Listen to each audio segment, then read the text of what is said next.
चाणक्य नीति का 10वां अध्याय, जिसमें 20 श्लोक हैं, उनका हिंदी अनुवाद सरल शब्दों में। पहला श्लोक। निर्धन व्यक्ति हीन अर्थात छोटा नहीं है।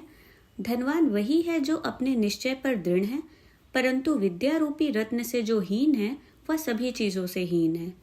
दूसरा श्लोक। अच्छी तरह देखकर पैर रखना चाहिए, कपड़े से छानकर पानी पीना चाहिए, शास्त्र अर्थात व्याकरण से शुद्ध करके वचन बोलना चाहिए और मन में विचार करके कार्य करना चाहिए। तीसरा श्लोक। विद्यार्थी को यदि सुख की इच्छा है और वह परिश्रम करना नहीं चाहता तो उसे विद्या प्राप्त करने की इच्छा का त्याग कर देना चाहिए।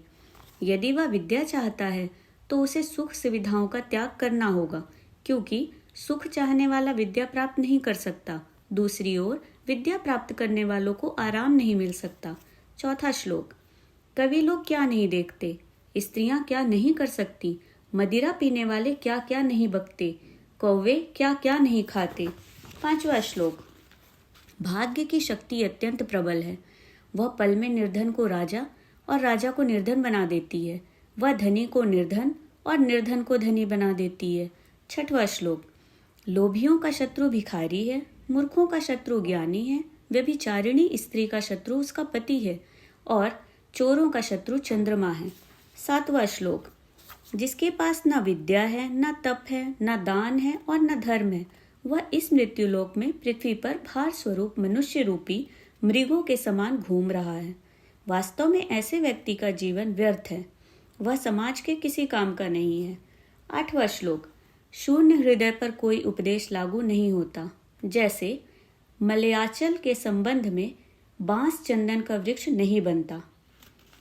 नौवां श्लोक। जिनको स्वयं बुद्धि नहीं है, शास्त्र उनके लिए क्या कर सकता है, जैसे अंधे के लिए दर्पण का क्या महत्व है। 10वां श्लोक। इस पृथ्वी पर दुर्जन व्यक्ति को सज्जन बनाने का कोई उपाय नहीं है, जैसे सैकड़ों बार धोने के उपरांत भी गुदा स्थान शुद्ध इंद्रिय नहीं बन सकता। 11वां श्लोक। अपनी आत्मा से द्वेष करने से मनुष्य की मृत्यु हो जाती है। दूसरों से अर्थात शत्रु से द्वेष करने के कारण धन का नाश और राजा से द्वेष करने से अपना सर्वनाश हो जाता है, किंतु ब्राह्मण से द्वेष करने से संपूर्ण कुल ही नाश हो जाता है। 12वां श्लोक। बड़े बड़े हाथियों और बाघों वाले वन में वृक्ष का कोट रूपी घर अच्छा है। पके फलों को खाना, जल का पीना, तिनकों पर सोना, पेड़ों की छाल पहनना उत्तम है, परंतु अपने भाई बंधुओं के मध्य निर्धन होकर जीना अच्छा नहीं। 13वां श्लोक।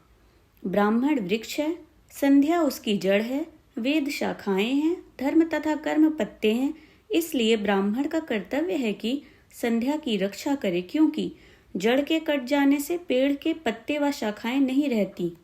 14वां श्लोक। जिसकी माता लक्ष्मी है, पिता विष्णुदेव हैं, भाई बंधु विष्णु के भक्त हैं, उनके लिए तीनों लोक ही अपने देश हैं। 15वां श्लोक। अनेक रंग और रूपों वाले पक्षी सायंकाल एक वृक्ष पर आकर बैठते हैं और प्रातःकाल 10 दिशाओं में उड़ जाते हैं। ऐसे ही बंधु बांधव एक परिवार में मिलते हैं और बिछुड़ जाते हैं। इस विषय में शोक कैसा। 16वां श्लोक। जो बुद्धिमान है वही बलवान है, बुद्धिहीन के पास शक्ति नहीं होती। जैसे जंगल में सबसे अधिक बलवान होने पर भी सिंह मतवाला होकर खरगोश के द्वारा मारा जाता है। 17वां श्लोक। यदि भगवान जगत के पालन करता है तो हमें जीने की क्या चिंता है। यदि वे रक्षक न होते तो माता के स्तनों से दूध क्यों निकलता। यही बार बार सोचकर हे लक्ष्मीपति अर्थात विष्णु, मैं आपके चरण कमल में सेवा हेतु समय व्यतीत करना चाहता हूँ। 18वां श्लोक। यद्यपि मेरी बुद्धि देववाड़ी संस्कृत में श्रेष्ठ है, तब भी मैं दूसरी भाषा का लालची हूँ। जैसे अमृत पीने पर भी देवताओं की इच्छा स्वर्ग की अप्सराओं के ओष्ठ रूपी मद्य को पीने की बनी रहती है। 19वां श्लोक। अन्न की अपेक्षा उसके चूर्ण अर्थात पिसे हुए आटे में 10 गुना अधिक शक्ति होती है। दूध में आटे से भी 10 गुना अधिक शक्ति होती है। मांस में दूध से भी 8 गुना अधिक शक्ति होती है और घी में मांस से भी 10 गुना अधिक बल है। 20वां श्लोक।